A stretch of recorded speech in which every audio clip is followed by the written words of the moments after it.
Fala, gente amiga, tudo bom? Eu sou Carlos Lose e este é o Batata Diário, o seu programa de dicas do Diário do Capitão.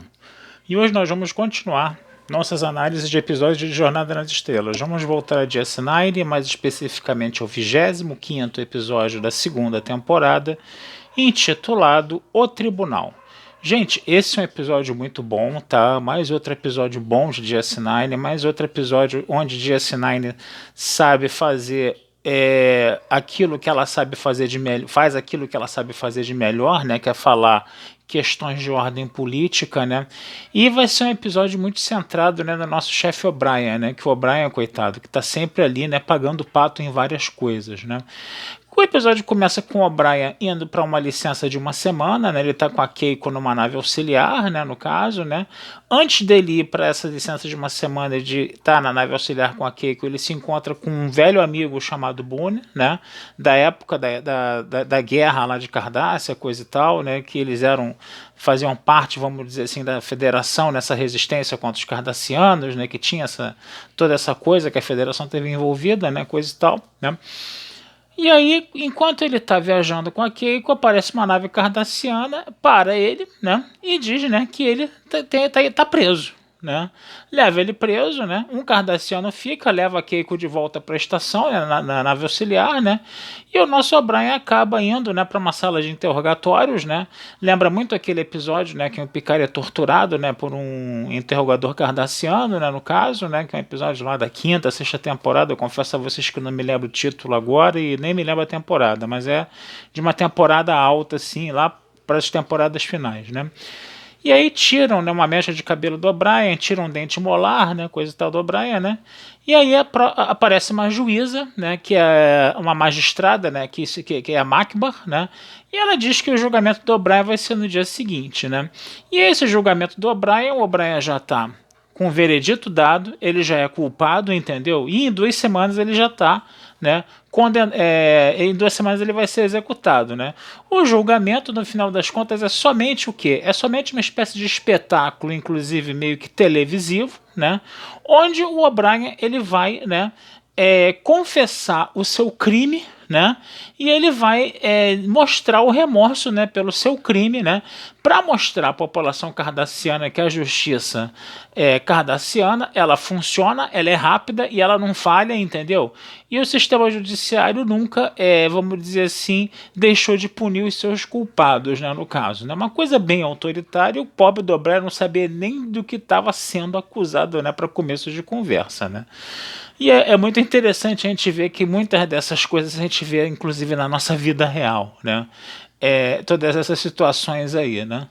E aí o que vai acontecer, né? Quando o Cisco, né, fica sabendo, né, dessa situação com o O'Brien, né? Eles acabam entrando em contato, né, com a Macbar, né, no caso, né? E aí o Cisco, né, o Cisco ele fala, né, que o Cisco ele fala que vai responsabilizar a juíza, né, essa Macbar, né, caso o O'Brien seja maltratado, que não sei o que, coisa e tal, né, e fica aquela discussão meio esquisita, né. O nosso Odo, ele acaba, né, como ele tem uma experiência com a ocupação cardassiana, ele conviveu com os cardassianos, né, ele acaba sendo uma espécie assim de, como é que a gente pode falar, de consultor, né, no caso, de consultor, né, do O'Brien, uma espécie de cara que está ali, né, apoiando o O'Brien, né, que é um cargo que você chama de Nestor, inclusive. Então, o Odo pede, né, para a juíza cardassiana para ser o Nestor do O'Brien nesse caso, né. Ela num primeiro momento, ela refuta isso, né, dizendo que só oficiais de justiça podem ocupar esse cargo de Nestor, né, mas o Odo diz, né, que é um oficial de justiça, né, que ele é o chefe de segurança da estação, que ele é um oficial de justiça, então ela acaba aceitando, né. O que vai acontecer? O nosso Cisco, ele pede, né, para Kira investigar, né, qualquer coisa que apareça na estação, entendeu? Que possa entender o que está acontecendo, porque eles também não sabem do que o O'Brien está sendo acusado, mas eles sabem que o O'Brien, né, ele participou, né, da guerra contra os cardassianos, que ele tinha um preconceito contra os cardassianos, então eles vão buscar alguma evidência, alguma coisa que prove de repente, né, que possa apontar essa culpabilidade do O'Brien. Eles descobrem que 24 ogivas fotônicas desapareceram, né, com uma autorização vocal do O'Brien, né, no caso, né?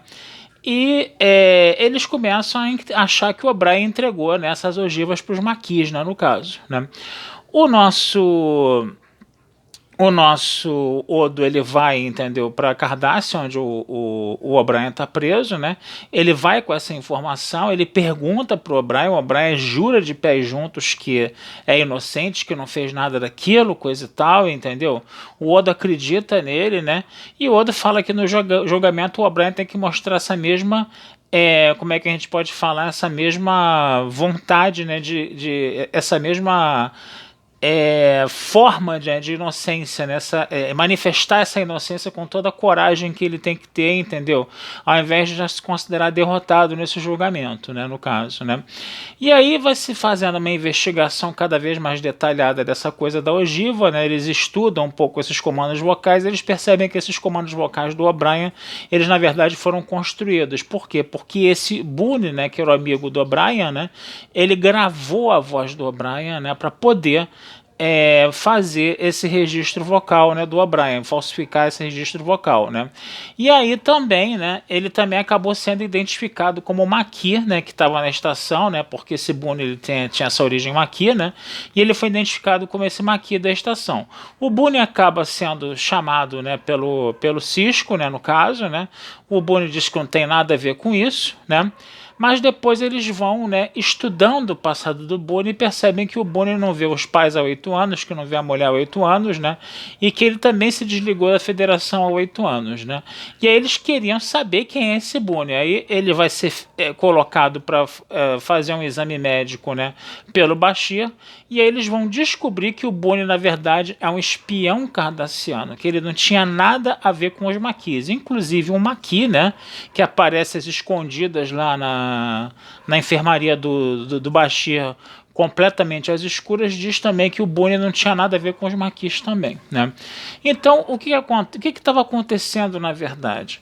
Esse Boone, ele era um cardassiano, né, geneticamente alterado, que estava fazendo essa negociação dessas ogivas, né, fingindo que estava vendendo essas ogivas, coisa e tal, né, no caso, né, para quê? Para mostrar um suposto envolvimento da federação com os Maquis, né, desmoralizar a federação e fazer com que Cardassia exigisse, entendeu, que fossem retirados os colonos da federação da zona desmilitarizada, que são os Maquis, né, no caso, né, essa zona desmilitarizada que os cardassianos querem, né, no caso, né.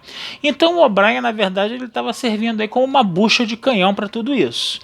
Pois bem, o Cisco vai, né, para Cardassia, né, o Cisco invade o tribunal com o Boone, né, e quando ele invade o tribunal com o Boone, né, a nossa juíza lá, né, que estava toda subindo nas tamancas lá para condenar o O'Brien, né, libera o O'Brien na mesma hora, né? Por quê? Porque se o Cisco desse com a língua nos dentes, né, ele ia acabar desmoralizando, né, o alto comando, né, cardassiano, né? Lembrando sempre que esse julgamento estava sendo transmitido ao vivo pela TV e que toda a Cardassia estava assistindo, né? Então o episódio ele é muito interessante nesse sentido, né? Inclusive quando o Odo disse que tinha, né, a prova de que os comandos vocais, né, de que o comando vocal do O'Brien ele tinha sido, né, adulterado, né, ele tinha sido falsificado, né, a própria juíza ela chegou e falou, né, que de repente estavam sendo produzidas provas, né, para provar a inocência, né, do O'Brien, né, que quando você tem uma prova que mostra a inocência do sujeito, a prova está sendo fabricada, né. Gente, essas coisas, né? É muito interessante você ver, né, como é que essas coisas aparecem também na vida real, né? Eu não vou citar nomes aqui, não vou citar exemplos, mas eu tenho a impressão que as pessoas têm uma ideia do que eu estou falando, né? Mas não vou falar abertamente aqui, né? Mas muito disso que a gente vê, né, nesse sistema judiciário cardassiano acontece, né?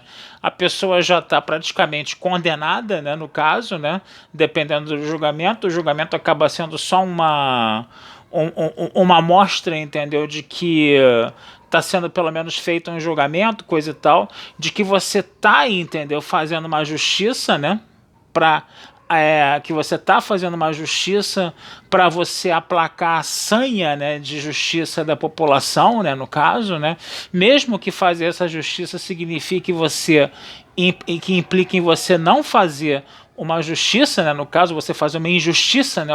Pelo contrário, né?